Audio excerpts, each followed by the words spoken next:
Let me guess, you've got skinny arms and a fat stomach. No, I get it. This can be a very confusing spot to be in because on one end, you don't know whether to cut or whether to bulk. And you don't know what you're doing wrong either. You exercise, but you're not seeing progress at all. Well, lucky for you, I'm here to help. My brothers and sisters, I have been there. This is me at 200 pounds, very skinny fat. I was always told that I look skinny, but the moment I took my shirt off, suddenly I was a fat fuck. Here's me at 137 right now. I look pretty good, don't I? Now, if you are currently skinny fat, I know for a fact that 3 things are true. Number 1, you are likely not following a consistent and good enough training plan. You're eating like a fat ass. And you're probably doing the wrong kind of cardio. But what if I told you, you being skinny fat right now actually puts you in quite the advantageous position to build muscle and lose fat? Let me explain why. Oh, also, at the end of this video, I'm also going to be showing you guys a bonus recipe that you guys can implement into your daily meal plan to overcome skinny fat. You're going to love it. So the first reason you are skinny fat, like I mentioned just now, is that you are not following a proper training plan. You're in the gym and you're either hopping program to program, you're not getting stronger on consistent lifts, you're just going in there and going through the motions, and this is bad. When you're training to put on muscle, the number one thing you always have to keep in mind is that you need to do progressive overload. You need to get stronger. And the biggest way to get stronger is to focus on getting stronger on the compound lifts, such as the shoulder press, the bench press, squat, deadlift, etc. And you also do not neglect isolations either. Do not sleep on isolations. And this is for 2 reasons. The first reason is to really develop any area well. I'm of the belief that you need to do some isolation exercises. And the second reason, and probably the bigger reason to be honest, is the fact that training isolations gives you stronger compounds. Like for example, the bench press, a stronger tricep is going to help you get a stronger bench press or even stronger rear delts. With the shoulder press, stronger triceps will help you with a stronger shoulder press. That's just how it is. And lucky for you guys, I'm about to give you guys a 5-day training plan up on the screen right now because I don't feel like saying all of it. So pause this video for each segment of your training. Hi, so I just realized I kind of threw in 2 concepts that I may not have explained at all in the video as I was editing, and those are 2 things. For one, the reverse pyramid training concept. What that concept is essentially for each compound you do your 3 build-up sets. So for bench press or shoulder press or any compound really, you start with just the bar, do a second light warm-up set, a third heavier but still a warm-up set.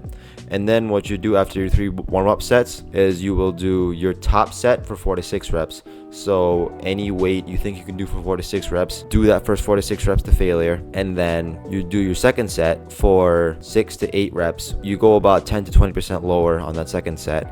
And then your third set you do for 8 to 10 reps. Again, 10 to 20% lower. And how that works is, let's just say for example, you bench press 225 for 4 reps on your first set. The next week, you're going to want to go in and do that for 5 reps. And then again for 6, and you don't move on from that weight up until you hit the 6th rep, if that makes sense. So after you hit 225 for 6 on your first set, then you move on to 230 for 4, and then repeat that process. Same goes along with the second and third set. Also, I didn't really explain because you see all these rep ranges and they mean nothing. So essentially, same concept as that. What you do is you do on your first week, let's just say you incline dumbbell bench press. What the 3x12 to 15 means is on your first week of the program, you stick with the same weight, increase your rep on that weight each week. So let's just say you do an 80-pound incline dumbbell bench press. Start with 3x12 sets for 80, and then get to 13 reps the next week, and then 14 the next week, and then 15 the next week.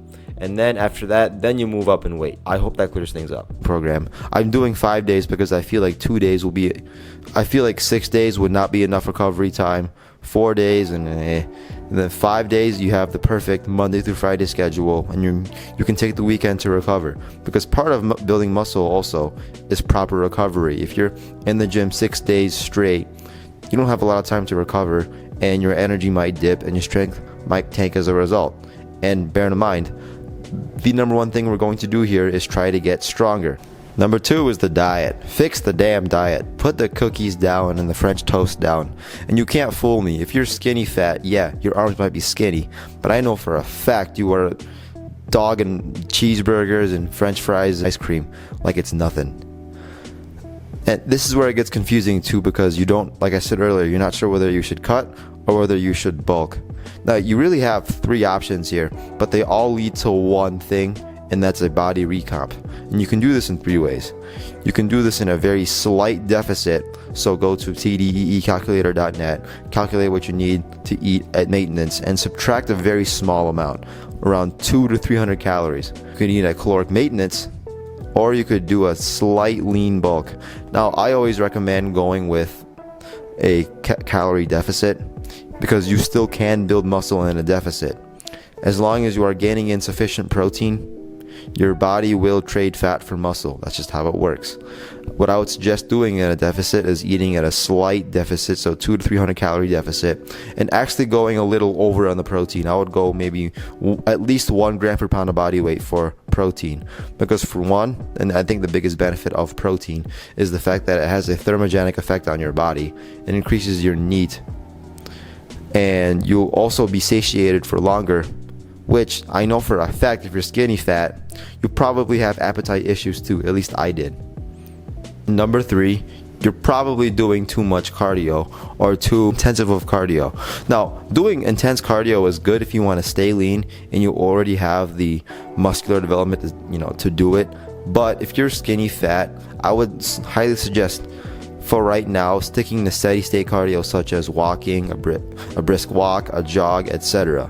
Because running will burn off way too many calories, and if you can eat enough to make up for that, then that's fine.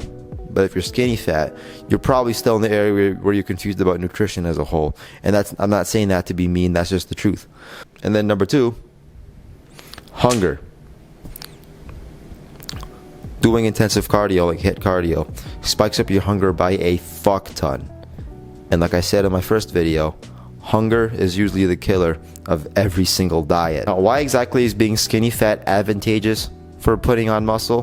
Because you have a lot of fucking fat to begin with.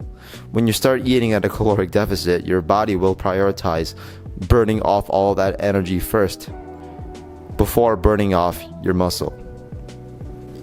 You start to lose muscle when you're at the point where you're so depleted and you have very little fat that your body has to go to its muscle. But when you have a lot of fat to begin with, your body will likely use that as energy first. You're not necessarily actually trading fat for muscle.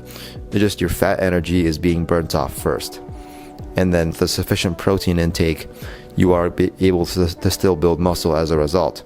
It's until you get to the point where you're so deep into a diet, or you are already very lean, is when you start to burn off muscle, and you're also not getting in the sufficient protein. Now, I realize it all seems very straightforward and simple, but that's really all there is to it. Now, let's get to cooking the recipe.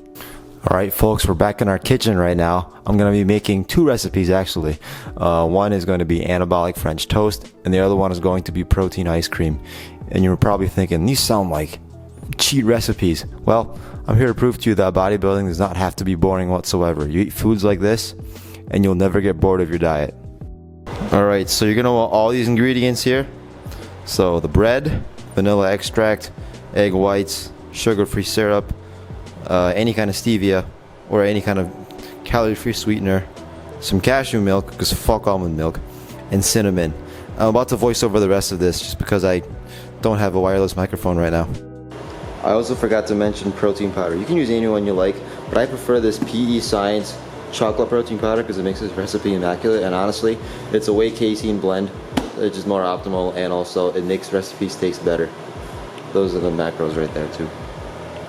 You can't see, I'll just type them in. Okay, so in a bowl, you are going to want to put 33.5 grams of that protein powder, 92 grams of egg whites, 100 grams or so of cashew milk, a lot of cinnamon, as much as you need, as much as you want of that sugar-free sweetener, 2 grams of vanilla extract, and then you're going to take all that into that same bowl and whisk it like a motherfucker. And in the end, it should look something like this. Mix it until it's mixed. And then you take that bread, dip it in the egg whites and let it absorb all of it, and cook it until it's cooked. And then at the very end, and this is required, you take 18 grams of Nutella. I turn them into sandwiches. And you might be wondering why I'm doing this. Well, it adds extra fat. And you might have noticed the macros aren't, it's not like 600 calories and 85 grams of protein. The reason for that is to have a fully satisfying meal, you need a balance of carbs, protein, and fat. Otherwise, you're gonna eat that meal and be hungry an hour later. And like I said, that's what kills most diets. Now this next one requires a Ninja Creamy. It's a protein ice cream, and the first thing you're gonna want to do is take some 2% Fairlife milk and pour in 224 grams of that. I kind of messed it up in this and put a little too much, but that's okay. Right after that, you're going to want to take 80 grams of cashew milk and also pour it in there. The Fairlife milk adds more richness and more creaminess, and the cashew milk is just low in calories and it adds volume to it.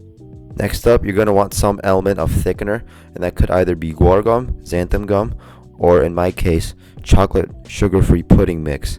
Either one of those is fine, but if you want it to taste good, I would really suggest doing the sugar-free pudding mix because it only adds like 30 calories to it and it makes a hell of a difference. I also forgot to mention this or film this part, but add 2 scoops of that PE Science protein powder. This recipe only works with that because it's a whey casein blend that it tastes fucking amazing. Anything else and it'll just be grainy. After all that's done, just take it in your Ninja Creamy pint and freeze it overnight. You don't need to do 24 hours. The milk's already chilled, so 8 hours should be sufficient enough. Alright, now you want to set your Ninja Creamy pint into your Ninja Creamy, of course.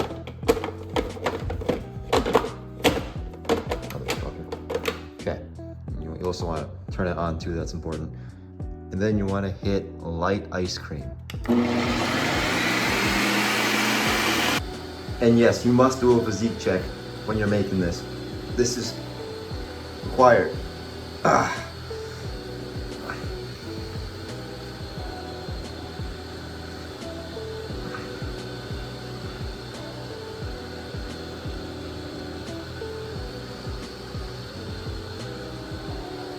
You'll notice that it looks very blocky and icy at first. So you add a smidgen, not a lot, of cashew milk.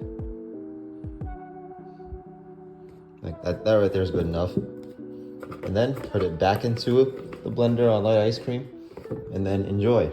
Now you also want to, if you want to, you can also add 2 Oreo thins. It'll make this thing 470 calories. But without that, this recipe is about 390 calories and 67 grams of protein. And it should come out looking like this. Thanks for watching, motherfuckers. Till next time.